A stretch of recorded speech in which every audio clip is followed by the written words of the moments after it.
Cher ami Moïse, hein, nous savons que nous avions décrit, je pense que nous avions décrit la Deuxième République. Elle est tombée avec la victoire de l'AFDEL. L'AFDEL est conduite par Laurent Désiré Kabila et ses compagnons. Et s'en est suivi euh, une espèce de transition qui a commencé en 1997. Bon, les réformes politiques n'ont pu être menées en dehors du fait qu'il y a eu dans cette période-là la mise en place d'un parlement de transition qui a siégé à Lubumbashi. Mais vite, la guerre est arrivée. Tous les efforts étaient concentrés sur la guerre qu'on a appelée la guerre du RCD, qui avait commencé en 1998. Et c'est pourquoi nous avons considéré que de 1996 à 2003, ce sont des années de troubles. Ce sont des années de troubles. Il y a eu des guerres qui ont culminé sur des négociations. D'abord au Zimbabwe, au niveau de Victoria Falls, site Victoria, qui sont allés jusqu'à Sun City en passant par Lusaka, Pretoria, pour être conclus à Sun City. Alors là, les Congolais ont convenu le partage des responsabilités.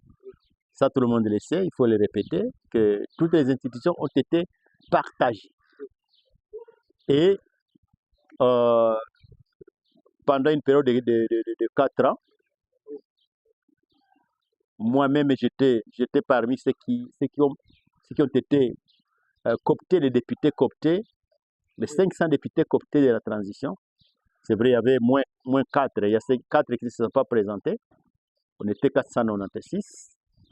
Et nous avons mené la transition.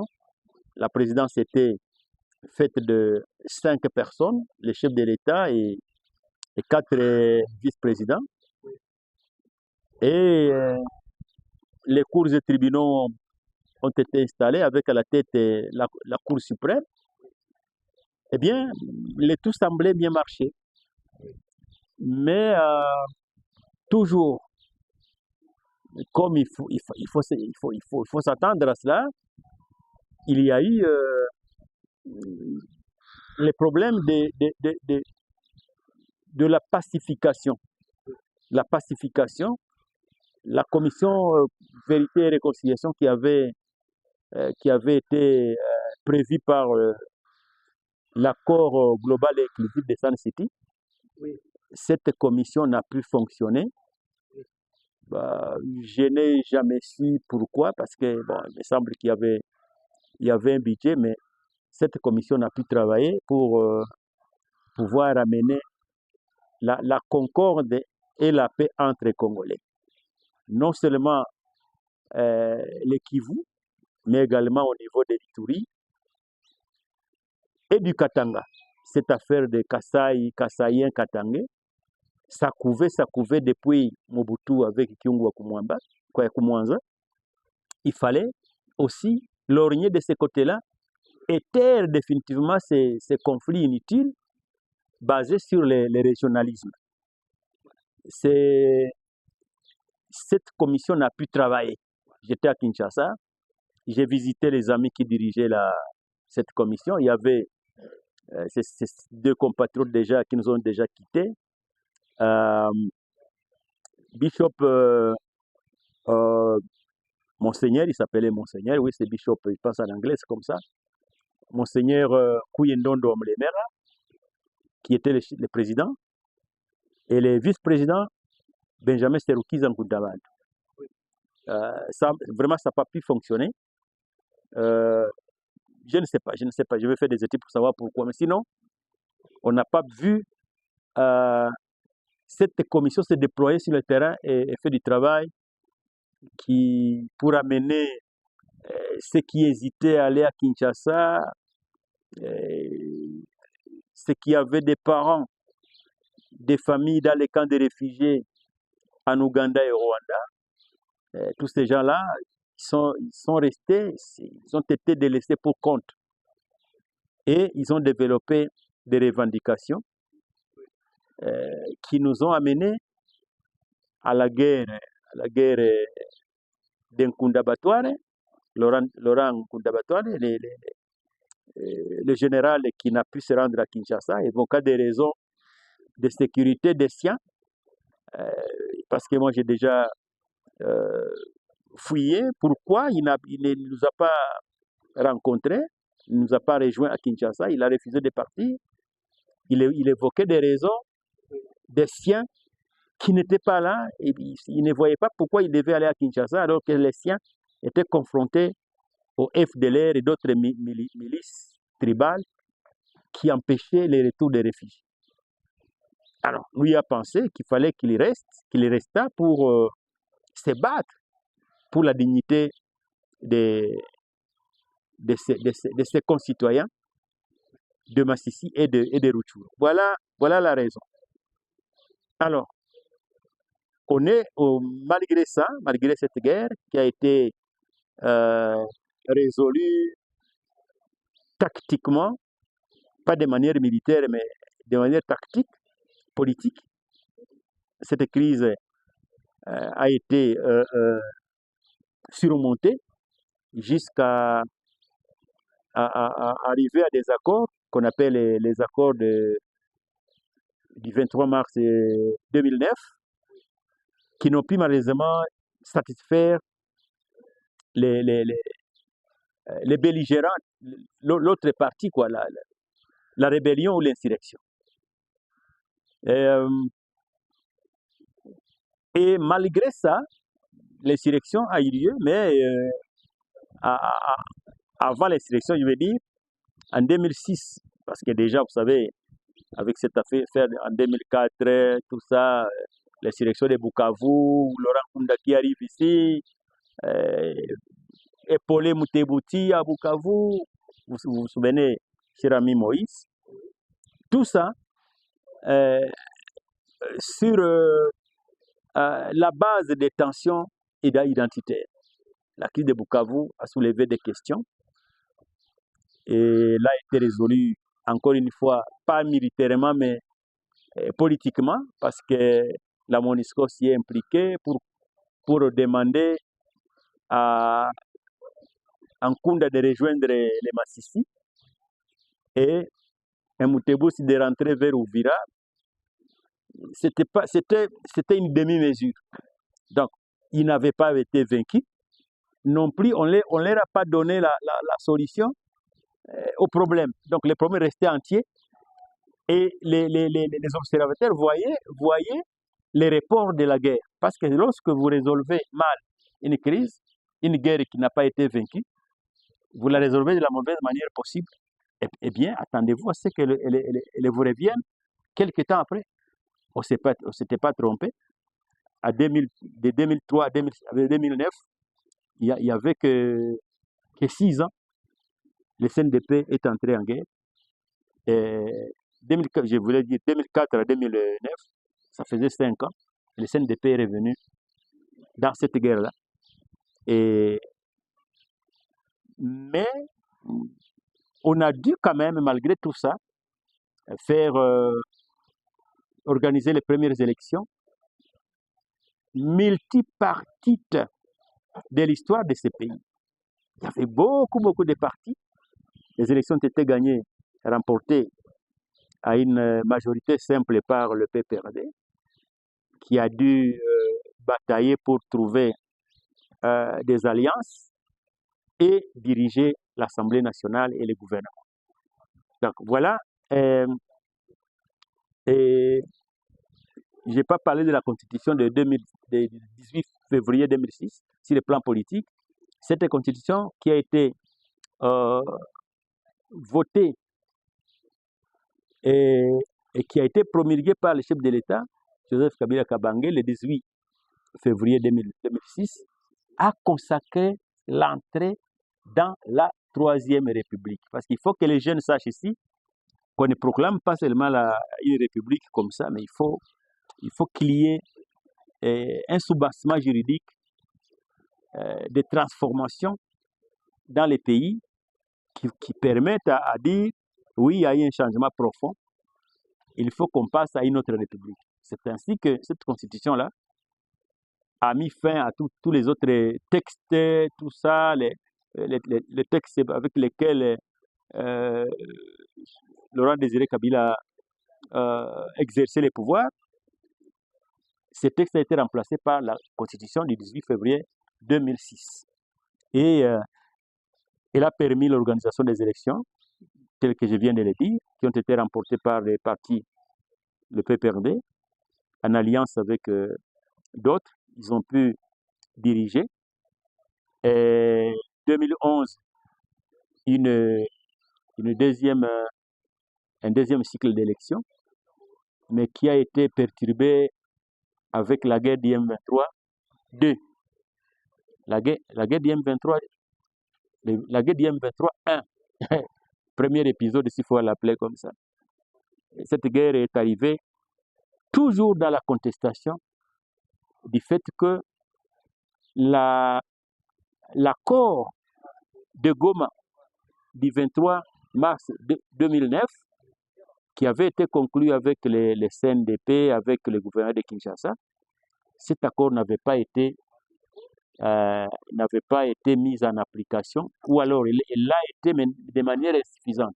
Toujours cette affaire de dire que oui, nous allons négocier, oui, nous allons partager, nous allons intégrer les combattants, oui, nous allons intégrer les membres des mouvements insurrectionnels, parce que vous savez que c'est un mouvement insurrectionnel. Vous dites, OK, nous allons travailler ensemble, et vous y mettez quelque chose, une incise pour dire, ce sera au cas par cas. Donc, il y aura des indésirables. Et la plupart des fois, je vais le dire sans embâche ici, les indésirables sont des Tutsis. Vous comprenez ça? Oui. Des Tutsis. Sont des Tutsis. On vous dit, écoutez, ces gens ici, c'est une nationalité douteuse, vous les mettez dans l'armée, on ne sait jamais. Bon, alors au cas par cas. Et on a mis certaines personnes, on a pris certaines personnes pour dire, voilà, vous entrez ici, votre parti peut être accepté, mais pour rejoindre l'armée, c'est au cas par cas. Et les cas par cas, les mécontents sont rentrés parce que ceux qui se disaient que voilà, nous avons des parents et des proches dans des camps de réfugiés, nous ne pouvons pas accéder à nos terres, en tout cas nous recommençons. Et la guerre a recommencé en contestation du fait que l'accord de Goma du 23 mars 2009 à Goma n'avait pas été appliqué. Une guerre a commencé en 2012. Cette guerre a été arrêtée de justesse encore par une ruse. L'M23 1 prend Goma. On leur dit, écoutez, vous ne pouvez pas faire la guerre quand même, vous êtes des Congolais, écoutez, bon, monsieur Bissimois, monsieur Runiga, Makenga et les autres, comprenez, rentrer à Tchanzu, comme ça on va discuter. Ils sont à Goma, ils prennent Goma, avec décision de continuer la guerre. Oh non, non, non, non, ne vous en faites pas, retirez-vous, on va. C'était une ruse, tout était préparé, les hélicos de combat, les chars. Ils arrivent à Tchanzu, avant qu'ils mettent pied à terre, les bombes éclatent et tout, ils étaient obligés de fuir. On les a eus, en fait, c'est pas pour me moquer d'eux, on les a eus par ruse et ils sont partis. Pourquoi? Parce que on avait fait une intégration basée sur des critères qui n'étaient pas objectifs. Et la guerre a repris. Et voilà, le cycle de 2011, là on a déjà dit, ces élections étaient encore gagnées une fois encore par les pouvoirs, du moins les partis au pouvoir, les PPRD, avec ses alliés. Il y a eu des problèmes politiques, les reports des élections, les manifestations et tout et tout. Jusque à la veille de 2018, où il y a eu encore en décembre le 3e cycle d'élection. Quand même, il faut les rappeler que ces années que j'appelle les années mi-figue, mi-raisin. Ça veut dire mi-figue, mi-raisin, ni paix, ni insécurité. Donc, il y a eu, ça a bien commencé, mais à un moment donné, les troubles, les guerres des revendications, des revendications identitaires, ont fait que, eh bien, des problèmes se sont posés, l'insécurité s'est installée, qui a été par ailleurs gérée, parce que il faut l'affirmer avec l'armée qui aidait toujours par la brigade d'intervention, a dû opérer et contenir la rébellion, l'insurrection qui n'a pu continuer. Mais elle était là, et les causes de l'insurrection étaient là, mais encore, comme toujours, il y avait des demi-mesures. Les demi-mesures, c'est quoi? C'est de n'avoir pas creusé cette affaire des réfugiés. Doivent-ils rentrer? Et s'ils rentrent, c'est dans quelles conditions? Est-ce que sur le terrain, là où ils vont dans leur village, y aura-t-il des conditions de sécurité possibles pour leur permettre de s'installer et d'évacuer à leurs occupations? La réponse était non. Et voilà ce qui fait que aujourd'hui, nous avons ces problèmes-là. Arrive maintenant les cycles de ce 2018 dont je viens de parler, 2 mandats successifs de Joseph Kabila, 2006 à 2011 et 2011 à 2018, ça faisait de la constitution du 18 février dit stop, vous ne pouvez plus vous représenter. Et là, Félix Tshisekedi gagne les élections dans les conditions que vous connaissez vous-même. Il y a ceux qui contestent, il était 3e, il a été mis en selle par la CENI avec un boutiquage très compliqué et tout. Nous, en tant que légalistes, celui qui est proclamé vainqueur, il est le président, c'est tout. Il a été proclamé, il s'est mis, il a donné des promesses, des changements et tout. Mais malheureusement, les changements promis ne sont pas arrivés. Notamment sur cette question-là d'insécurité. Sur le plan politique, c'est vrai, bon, il a continué à prôner la liberté d'expression, mais malheureusement, ça a commencé à s'effriter au fur et à mesure que le pouvoir s'enracinait. Il a été centré autour de sa personnalité et des proches. Le Premier ministre, avec la rupture entre FCC et le CACH. Le CACH cap vers le changement de Félix président de l'Assemblée nationale, Vital Kamerhe, et le FCC de Joseph Kabila. Ils avaient fait une coalition au pouvoir qui est tombée de manière subtile par des pièges, un peu compliqué à comprendre. C'est un mot de Congolais. Ça va peut-être être une jurisprudence qui sera appliquée dans l'avenir, mais sinon, ils ont recouru à ça et ont éjecté la FCC, l'autre grande partie qui avait beaucoup de députés. Ces députés ont été cueillis comme des fruits et se sont engouffrés dans ce qu'ils ont appelé l'Union sacrée de la nation, qui continue aujourd'hui à diriger le pays. Mais dommage que ce qu'on pouvait reprocher à son prédécesseur, lui ne l'a pas amélioré, notamment les dialogues francs et la résolution de la question identitaire au Kivu. Il a laissé pourrir. Les hauts plateaux de Fizi, Itombo et Mwenga ont été enflammés depuis 2017, c'est vrai à l'époque de Kabila, mais ça s'est encore aggravé à l'époque de Félix. Et sur le plan sécuritaire, ces montagnes étaient devenues un mouroir. Des armées coalisées contre la communauté, contre ceux de la communauté Banyamulenge. Ça s'est sérieusement aggravé. Les militaires déployés sur le terrain ont pris parti pour les groupes armés des voisins de Banyamulenge. Et en tout cas, morts d'hommes, des centaines de villages de part et d'autre, bien sûr, incendiés, des populations tuées, des populations déplacées de part ou d'autre. Et c'était le chaos.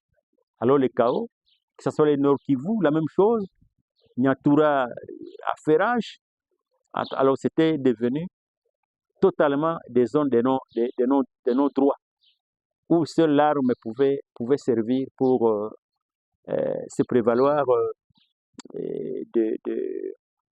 de vivre, quoi. Pour vivre, il fallait avoir l'arme.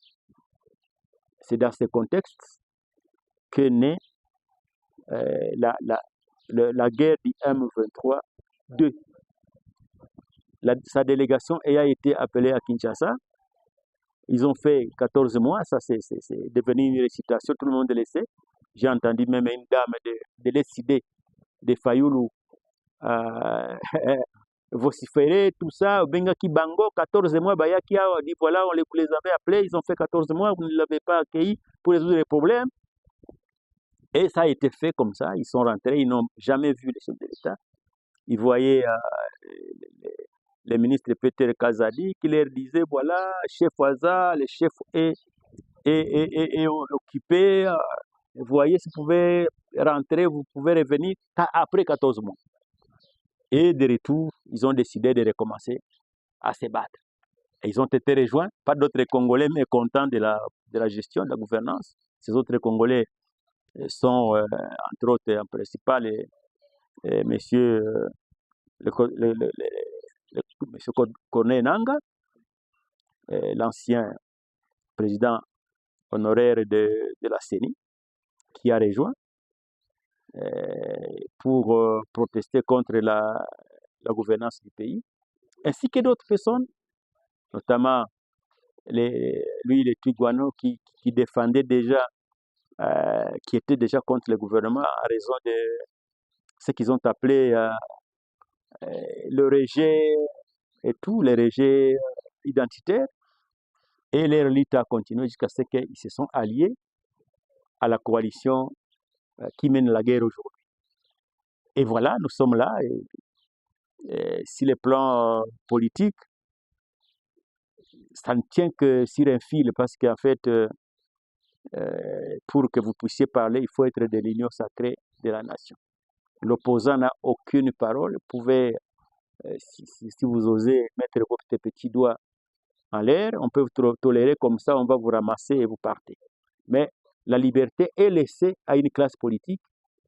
Il y a ceux qui disent tribal, possiblement, comme autour du chef, il y a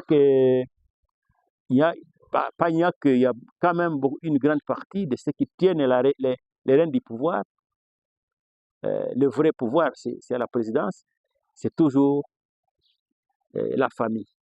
Alors à ce moment-là, les gens se sont dit, tiens, il n'y a plus de liberté d'expression, même si c'est consacré par la Constitution, il n'y a plus de liberté.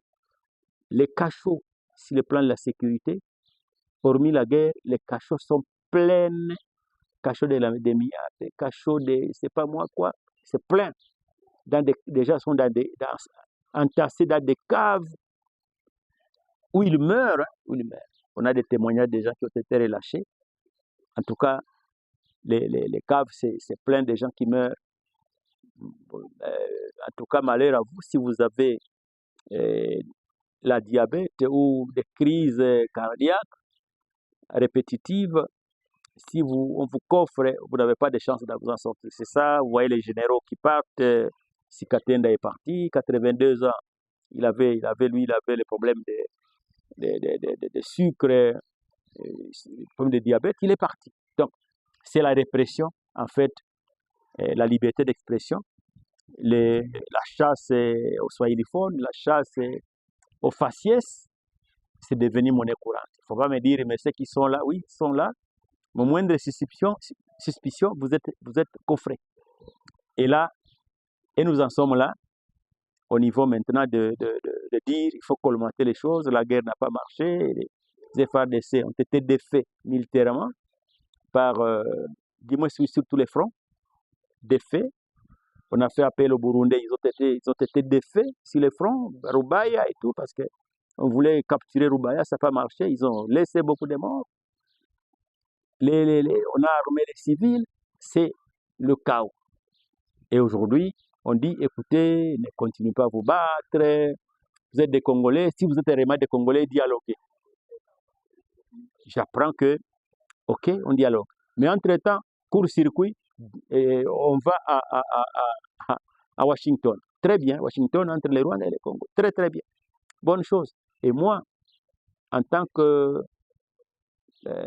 partisan de ceux qui se battent, parce que j'estime, parce qu'ils m'ont miroité vraiment un projet de vivre ensemble. Parce que moi, je suis dans le vivre ensemble. Ils m'ont miroité un bon projet de vivre ensemble, qu'ils doivent les soutenir pour que plus jamais les guerres ne puissent arriver au Kivu, ne puissent partir du Kivu, les guerres à caractère ethnique qui embrasent les pays, qui consomment des fonds destinés au projet pour la relance de notre économie. Cet argent est versé dans les guerres. Si on peut arrêter ces guerres, comprendre que Massissi, Rutshuru, Nyiragongo, Léo Plateau, qu'il y a des rwandophones qui parlent Kinyarwanda, mais qui ne sont pas des Rwandais, mais qui sont des Congolais à part entière, qui sont par ailleurs dans les institutions, mais ces gens-là ne peuvent pas mettre leurs pieds chez eux. Il y a des généraux dans les FARDC dont les villages ont été complètement pillés et qui ne peuvent même pas mettre leurs pieds là-bas. Il y a des ministres qui ne peuvent pas aller dans leur fief. Oui, tout le monde, même moi, n'est pas y allé. C'est à cause de l'insécurité que nous connaissons aujourd'hui. Parce que je suis à Bukavu, je ne peux pas descendre. Il n'y a pas de chemin. Et si vous y allez, vous êtes suspecté, je ne peux pas y aller. Mais sinon, ceux qui sont là, les Tutsis qui sont avec les FARDC, savez-vous qu'il y a des suspicions de torture morale? Oui, torture morale parce que lorsque quelqu'un vous dit bino nabandeko na bino toyebi bino déjà bino nde bozo kobebisa makambo. On vous connaît déjà, c'est vous qui faites que nous perdons les guerres. Alors que vous êtes ensemble, vous mourrez aussi comme eux sur les champs de bataille. Quelqu'un est dans le véhicule militaire de son rang, un major, on le sort dans le véhicule devant ses collègues, il est assassiné, il est grillé sur les champs et on le consomme à la nourriture, à la chikwang. La chikwang, c'est un produit de manioc qu'on consomme avec la viande. Cette fois-ci, avec la chair humaine bien fraîche. C'est un peu compliqué, c'est dégueulasse à dire, mais quand même, ça se fait, il faut le dire.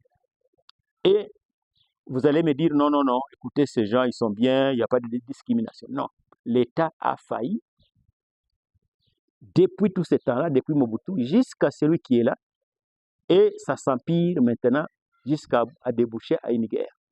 Donc, voilà, si je peux me résumer sur le plan, les 65 ans sont des années de gâchis, des années perdues.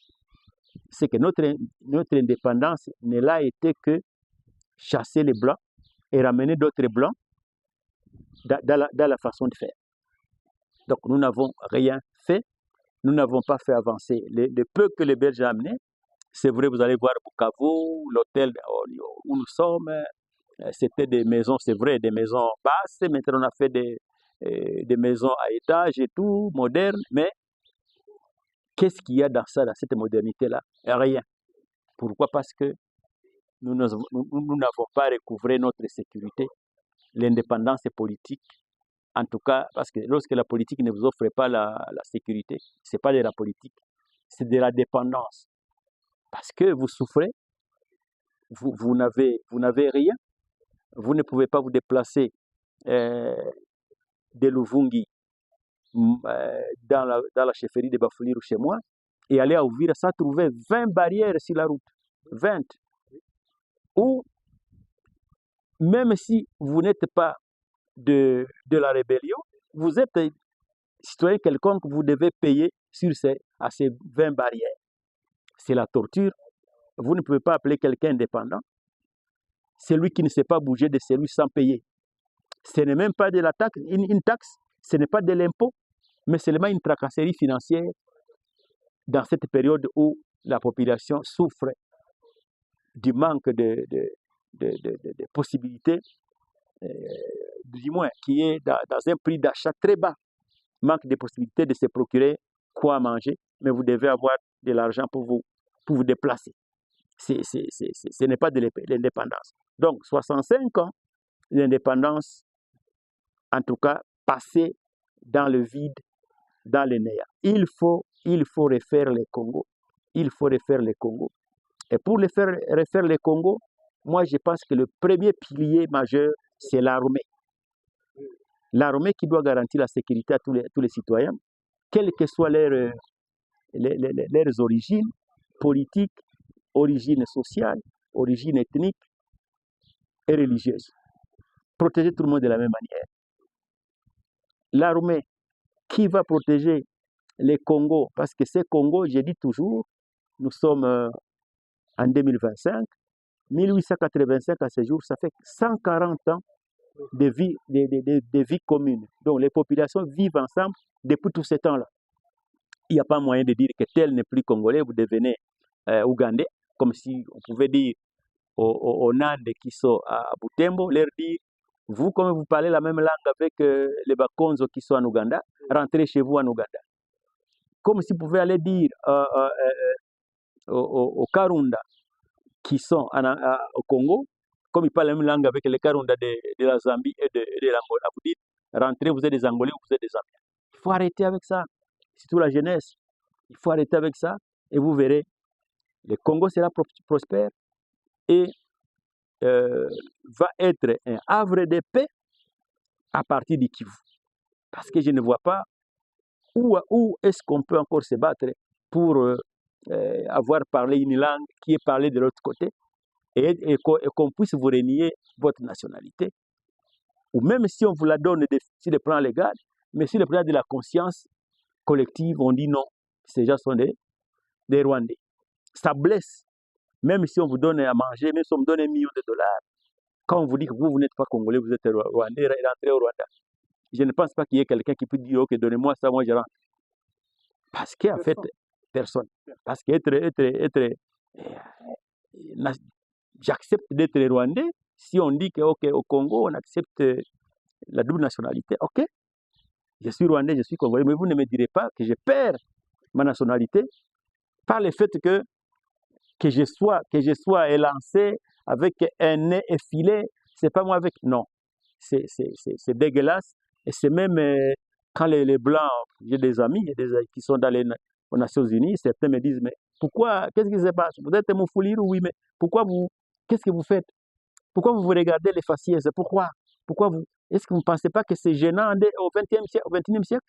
Tu dis, mais on a déjà enseigné, mais il n'y a pas de support, il n'y a pas de programme d'enseignement de cette affaire. Parce qu'aujourd'hui, même à l'école primaire, on enseigne aux enfants que si vous voyez un tel qui ressemble de cette manière, c'est un ennemi. Sauf que ça devient très compliqué de voir les enfants tout petits fréquenter les classes.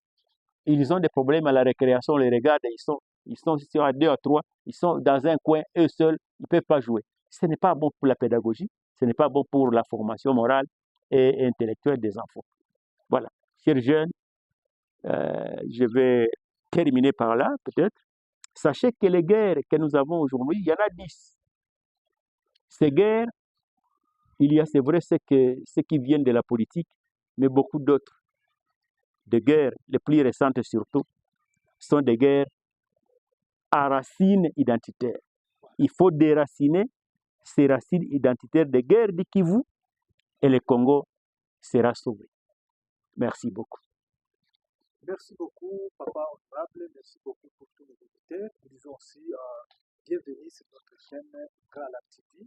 C'est gens qui n'ont pas encore fait à s'abonner, commenter, vous abonner sur notre chaîne. Il y a des informations où vous allez suivre chaque jour. Disons encore, merci pour tout le monde. On va continuer à vous donner des informations qui sont actualisées. N'hésitez pas de nous contacter. Chaque fois, si vous voulez, on vous écrit. Nous avons le numéro au-dessus là. Merci beaucoup et bonne journée.